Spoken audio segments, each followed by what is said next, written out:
Tentu kita bersyukur ada lembaga baru yang ditangani dengan maksimal, terutama pemberian halal atau sertifikat halal. Yang dulu kita tahu ini dikelola Kementerian Agama, lalu diberi satu lembaga badan yang mengelola sertifikasi halal. Dan kepalanya adalah Ahmad Haikal Hasan, sosok yang sangat fenomenal dan pesohor karena banyak ucapannya yang tanpa disadari banyak menyinggung agama atau suku lain. Saya kira ini harus dikritisi karena apa yang dilakukan, karena dia sebagai kepala lembaga di wilayah Pondok Gede yang dia pimpin menjadi satu hal yang perlu dikritisi sebagai kepala badan. Tentu dia harus juga hati-hati untuk memberi komentar.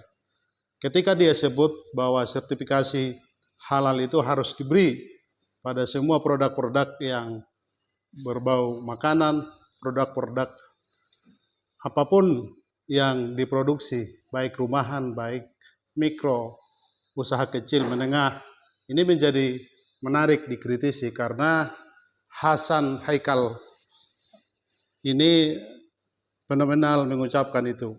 Tapi juga ini akan bersangkutan dengan banyak segi, terutama agama-agama yang bukan muslim. Halal yang kita tahu itu hanya penting untuk umat muslim karena kita beri ruang karena memang bangsa ini umat Islamnya terbesar. Tapi bukan hanya agama Islam ada di Indonesia ini. Ada 6 lagi agama. Itu kan agama-agama suku yang ada di Kementerian Kebudayaan. Lalu kalau kata Hasan Haikal ini bahwa sertifikat halal itu harus diberi, itu juga menjadi kontroversi. Lalu bagaimana misalnya orang-orang Kristen, saya sebutlah, bukan hanya Kristen, orang Bali yang makan babi, itu sudah konteksnya tidak halal, tapi bagi umat Kristen itu tidak ada halal atau haram.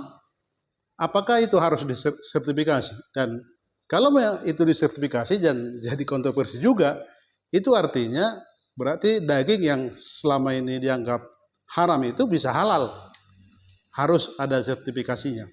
Ini akan menarik dan perbincangan seperti ini harus terus disampaikan pada badan yang sangat dalam tanda kutip jumawa mengucapkan ucapan yang tidak hati-hati diucapkan. Kantornya ada di kawasan Pondok Gede, tentu harus disuarakan bahwa sertifikat yang dia dengungkan itu harus dikritisi. Itu tentu perlu bagi umat Islam, tapi barangkali kategori-kategori itu juga harus dibagi dan dijelaskan agar tidak menjadi kontroversi di masyarakat. Saya kira itu komentar kami, terima kasih.